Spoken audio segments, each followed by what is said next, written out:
Olá, tudo bem? Estamos aqui para mais um Descomplicando Direito, o seu canal no YouTube voltado à discussão dos temas momento do mundo do direito, de um jeito leve, descontraído, descomplicado, tentando dar a todo mundo as informações que são necessárias para poder opinar nos temas do momento e no que está acontecendo hoje em dia nos tribunais. O tema de hoje, como não poderia deixar de ser, afinal de contas, faltou na semana passada, porque a decisão saiu bem no dia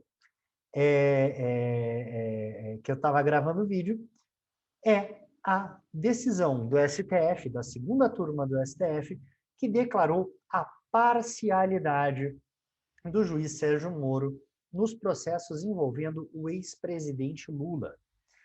Tá, gente, entender um pouquinho como isso funciona, tá? E para que isso serve, vai nos demandar a análise de alguns pontos, algumas coisinhas aqui que precisam ser ditas, antes que a gente possa definir, de uma vez por todas, o que significou e o que foi tomada de decisão, essa tomada de decisão pelo STF na semana passada.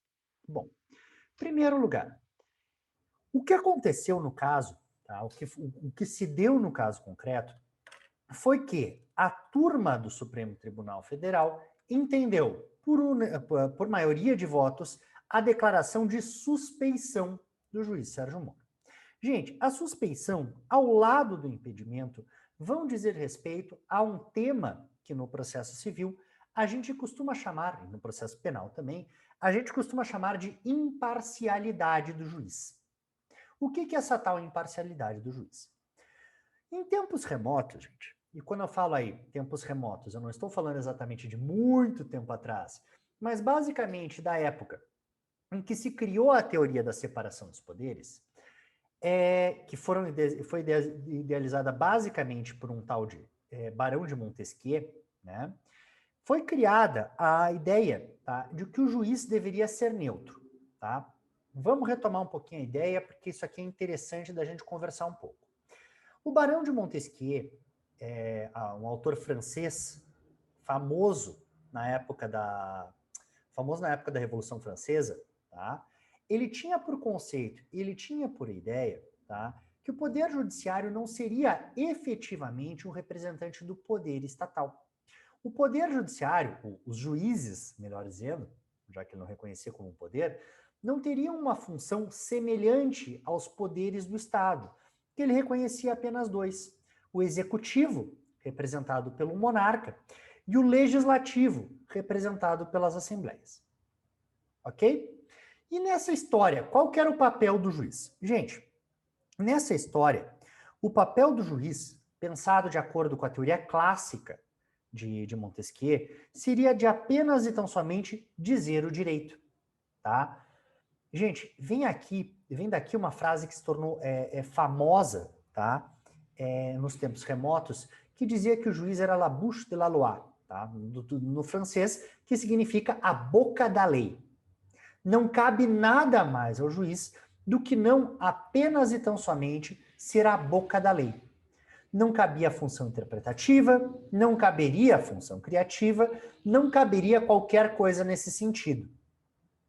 Gente, por ser apenas a boca da lei e apenas externalizar, portanto, aquilo que o Poder Judiciário coloca, Poder Legislativo coloca, o juiz, tá, acabaria sendo colocado numa posição que era considerada de neutralidade. O juiz é neutro. Tá. O que significa ser neutro? Quem está lembrado dos termos da aula de física e de química, sabe que a ideia de neutro é justamente aquilo que não tem capacidade de reagir, aquilo que não reage, aquilo que é inerte. Gente, isso não poderia ser mais equivocado quando transportado para a concepção moderna de juiz ou do poder judiciário. Dentro da concepção moderna do poder judiciário, um juiz inerte, um juiz que não reage, não vai servir para o exercício da jurisdição. A jurisdição também tem um quê de participação do magistrado. Então, cabe ao magistrado também atuar nas hipóteses em que verificada injustiças e nas hipóteses em que verificadas aquelas situações em que a lei está sendo, tá, dentro do processo, dentro do procedimento, violada de maneira flagrante. Tá? Então, eu tenho aqui uma necessidade de atuação do Poder Judiciário também. Beleza? Tranquilo? Então, se eu não concebo mais o juiz como neutro, qual é a ideia a partir de agora? Gente, desde os tempos contemporâneos, tá, com o avanço da ideia do que pode acontecer dentro de um processo, a noção geral é que não cabe ao magistrado a posição de neutralidade, mas sim a ideia de imparcialidade. Ok? O juiz não tem mais a ideia, não tem mais o conceito de ser neutro, mas sim de ser imparcial. Gente, imparcial, tá? A ideia de imparcialidade é aquela característica que decorre do juiz que não toma partido, do juiz, portanto, que não é parte no processo. Isto é imparcialidade. Ser imparcial, portanto, é não tomar partido, não assumir a posição de defesa de qualquer das partes. Pode parecer uma diferença boba para quem vê de fora, mas não é. O juiz imparcial é aquele que não toma partido. Em outras palavras, que tem uma tendência e uma conduta hábil a corrigir as injustiças do processo. Percebam, as injustiças do processo. Não cabe a um juiz, tá? Não cabe a um magistrado, não cabe a qualquer dessas pessoas, tá, que atuem, portanto, no processo judicial, nessa condição de juiz, agir de maneira a favorecer o entendimento de uma ou de outra parte. Quanto a isso, o juiz tem que se manter imparcial.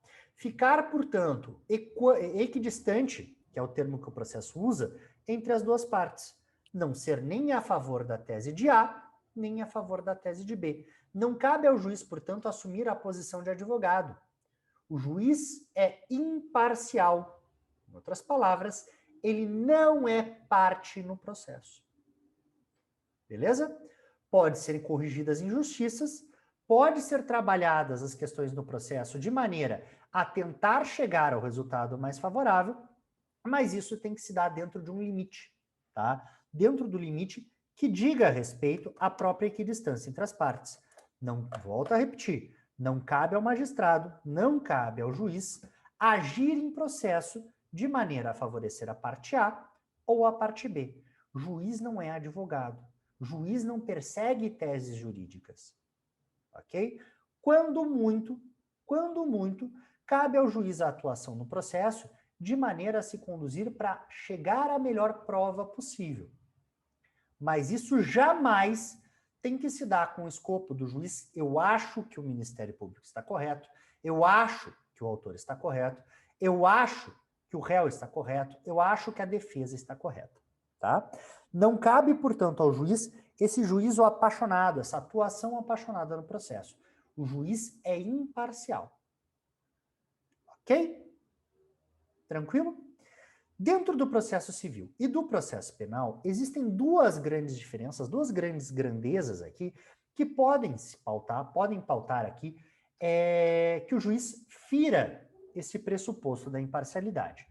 As duas medidas são o impedimento e a suspeição, tá? Impedimento. Gente, o impedimento se dá por questões objetivas, tá? O que seria uma condição objetiva? O juiz já atuou neste processo como advogado, logo não pode julgá-lo. Óbvio, se passar no concurso. O juiz é parte no processo. A parte no processo é mãe do juiz. É casada com o juiz. Não pode. O juiz já analisou este processo em outro grau de jurisdição. Tá? Então ele era juiz, foi promovido para desembargador e agora o recurso caiu de novo para ele analisar. Não pode. São questões, portanto, objetivas. De outro lado, a suspeição, gente, a suspeição diz respeito a questões subjetivas do processo. Tá? Então, o juiz que é considerado suspeito tem alguma relação pessoal com a causa, tá? Alguma relação pessoal com o processo que tornam ele inapto para o exercício da jurisdição. Percebam, gente, questões subjetivas. É um interesse do juiz, uma inimizade com a parte, ou com o advogado, ou algo que o valha. Ok? Tranquilo? Então, questões subjetivas. No caso do processo da semana passada, que foi analisado pela segunda turma, o que a segunda turma fez foi reconhecer a suspeição do juiz Sérgio Moro. Ok? Reconheceu-se ali que havia algumas condições, algumas situações explicadas ou não no processo, tá? Que conduziriam aqui a uma suspeição. Então, se considerou que o juiz Sérgio Moro não estava isento o suficiente, não era imparcial o suficiente para proceder com o julgamento do processo do ex-presidente Lula. Em razão disso, foram anuladas, tá? Foram anuladas o processo, né? Não foi nem a sentença, foi o processo que tramitou, que condenou o presidente Lula no caso do triplex do Guarujá. Ok? Tranquilo? Professor João Rubens, você acha que essa atitude está certa ou não? Gente, aqui eu vou dar uma dizentão, tá? Eu vou dar uma boa e velha dizentão e eu vou devolver esta pergunta para vocês no vídeo.